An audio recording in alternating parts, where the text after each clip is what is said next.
नमस्कार मंडळी, मी तुमचा लाडका मित्र वरद विजय चव्हाण आणि मी तुम्हा सर्वांचं माझ्या युट्यूब चॅनलमध्ये स्वागत करत आहे.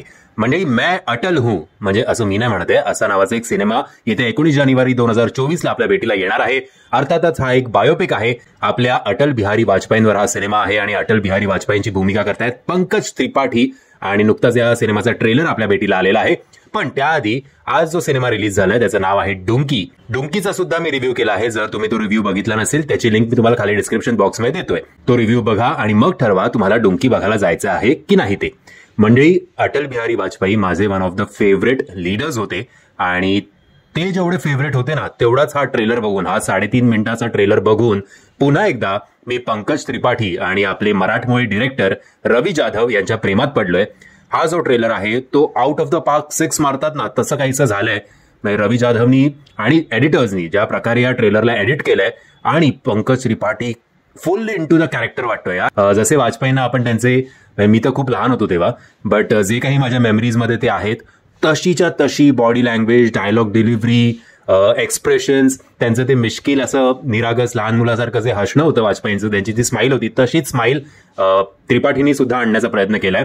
फक्त काही खटकतंय तर त्यांचं प्रोस्थेटिक नाक खूप खटकतंय, खूप ते काहीतरी वेगळं वाटतं, पण त्यांच्या या अभिनयामुळे ते सगळं झाकलं जातं. असे एक एक पॉवर पॅक्ड लाईन्स आहेत ना या ट्रेलरमध्ये. म्हणजे जे मुशरफ आपल्याला थ्रेट करतोय की आम्ही न्यूक्लिअर बॉम्ब तुमच्यावर फोडू, तर वाजपेयी त्याच्यावर बोलतात की उद्याचा सूर्योदय त्यांचा सूर्यास्त असेल त्या देशाचा. किंवा प्रेस कॉन्फरन्समध्ये एक पाकिस्तानी किंवा मुस्लिम पत्रकार वाजपेयींना विचारते की तुम्ही ब्रह्मचारी आहात, मी तुमच्याशी लग्न करायला तयार आहे, पण मुंह दिखाईमध्ये मला काश्मीर पाहिजे. त्याच्यावर वाजपेयी मिश्किलपणे हसत बोलतात, ठीक आहे, मी पण तुमच्याशी लग्न करायला तयार आहे, पण मला हुंड्यामध्ये अख्खं पाकिस्तान पाहिजे. किंवा भारतीय जनसंघ ते भारतीय पार्टी, हा जो प्रवास आहे तो सुद्धा या सिनेमात दाखवलेला आहे.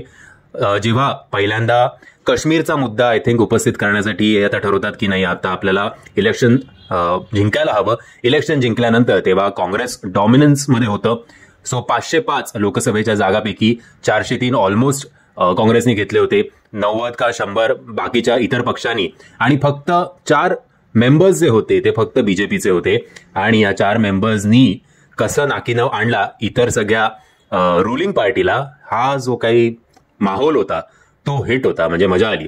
आणि त्यांचा मोठेपणा सुद्धा याच्यात दाखवलाय की जेव्हा ते पंतप्रधान होतात आय थिंक, तेव्हा त्यांच्या ऑफिसमधनं नेहरूंचा फोटो काढण्यात येतो आणि तेव्हा वाजपेयी ते फोटो परत लावायला सांगतात की बाबा सत्ता तर येते जाते, मी आत्ता आलोय याच्यावर, बट हे देशाचे पहिले पंतप्रधान आहेत. म्हणजे आत्तासारखं नाही की बाकीच्या सगळ्या विरोधी पार्टीना आपल्या तर सामावून घ्या आणि बाकींचं सगळं निस्तनाबूत करून टाका पार्टी, असा त्यांचा स्वभाव नव्हता.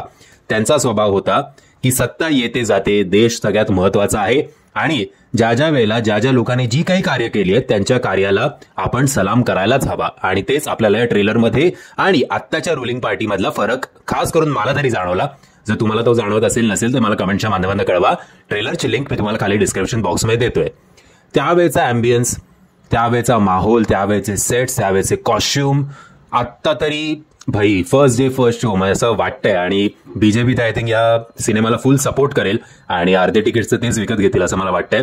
आणि घेतले पण पाहिजेत, कारण हा माणूस असा आहे जो आत्ताच्या पिढीपर्यंत पोचायला हवा.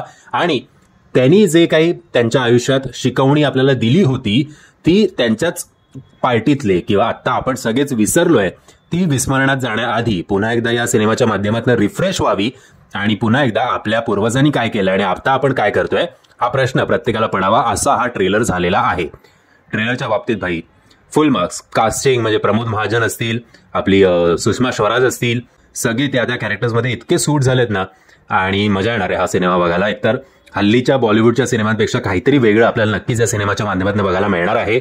आणि त्याचबरोबर उगाच बडा चढाके किंवा ग्लॅमरस न दाखवता जो माणूस जसा होता तसंच दाखवण्याचा प्रयत्न या सिनेमामध्ये करण्यात आलाय.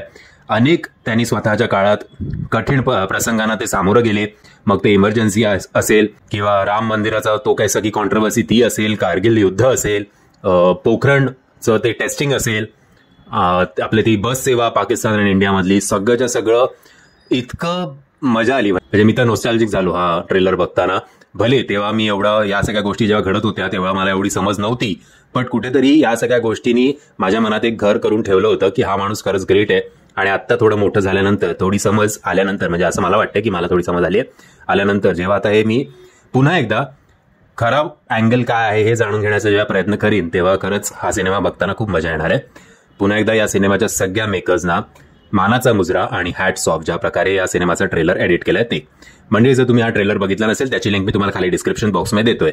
मी आशा करतो तुम्हाला हा व्हिडिओ आवडला असेल. जर तुम्हाला हा व्हिडिओ आवडला असेल तर प्लीज या व्हिडिओला लाईक, शेअर आणि चॅनलला सबस्क्राईब करायला विसरू नका. जय हिंद, जय महाराष्ट्र.